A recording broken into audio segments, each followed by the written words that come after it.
What up guys, it's me Retro J aka Jules with a brand new review just for you, and today I'm going to be talking about the super silly spy spectacle that is The Kingsman, The Golden Circle, or Kingsman, The Golden Circle, one of the two. So, did it land with a vibrant punch to the crotch?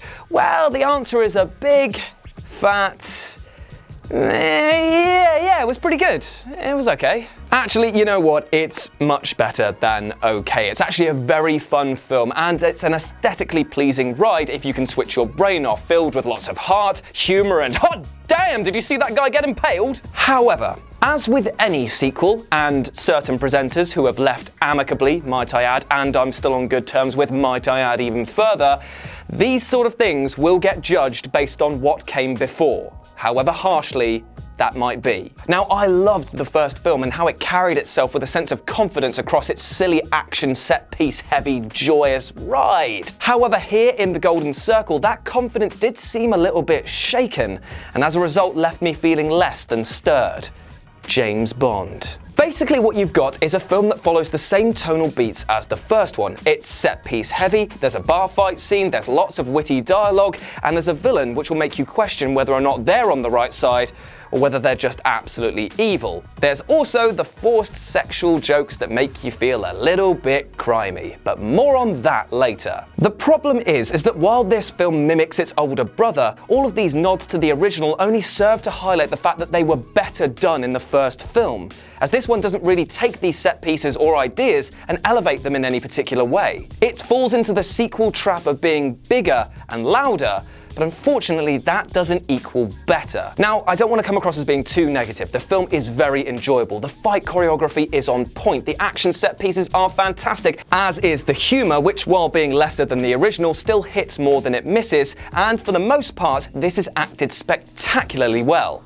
That is, apart from Julianne Moore, who does feel like she's falling asleep a bit in her tenure as the villain, Poppy. Now, as per usual, I'm not going to spoil anything about the film's plot, but all I'll say is that this film definitely thinks it's more clever than it actually is. However, there's tons of action, there's tons of violence, and there's tons of foul-mouthed fun to be had. The real problem I think I have with this is that it's just not as well written as the first one. For example, while the action is very, very high, so is a stock response. By that I mean something big will happen and it will cut to somebody saying, "Oh, and then they'll be cut off. That happens about 5 times in this film, and it's like, yeah, we get it, that isn't meant to happen, or it's meant to be comically funny, but it just is the same joke over and over again, and that does wear a bit thin. There's also another sticking point, which I am going to dedicate its own special section to. Now, if you've watched any of my videos, you'll know that I'm anything other than a prude, but the forced sexual joke that's in this one is really skin-crawlingly bad. Okay, so basically there's a scene in the middle of the film in which a tracker needs to be placed in a woman,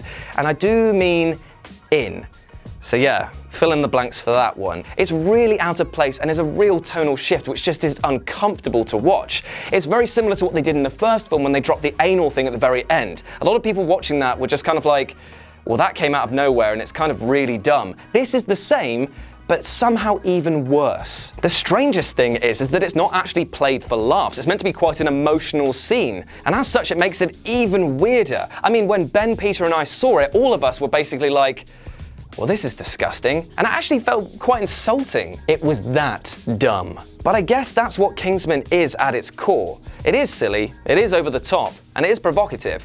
But here it's just a little bit too silly and a little bit too offensive to be considered the masterpiece that the film really thinks it is. So as I round this up, I just want to make 2 extra points. Channing Tatum is not used enough in this film. He's simply not. The trailer advertises him as being a big player in this story, but he's only in it for about 5 or 10 minutes. Now, to be fair, he does dance in some of that, so that does win him back some extra points. But still, come on, man, I want to see my Chan. That sounds a bit wrong. Also, there's a few deaths in the film, as you might expect, and a few of them feel quite tasteless. It's done for the emotional hit, but I'm not sure if it actually gets across that weight that you really want it to, which is a shame, because now going forward, they're missing quite a few strong actors. Anyway, so that's my thoughts of Kingsman: The Golden Circle. It is fun if you can switch your brain off. So with that in mind, I give it a 3.5 stars out of 5. And there we go. Let me know if you're going to see this film and what you thought about it in the comments below. As always, like, share, and subscribe. As always, I've been Jules. You've been awesome. Yes, I do know what's going on. I do read the comments. my heart goes out with you as much as I hope that you do with me. Please be nice, and I'll speak to you soon.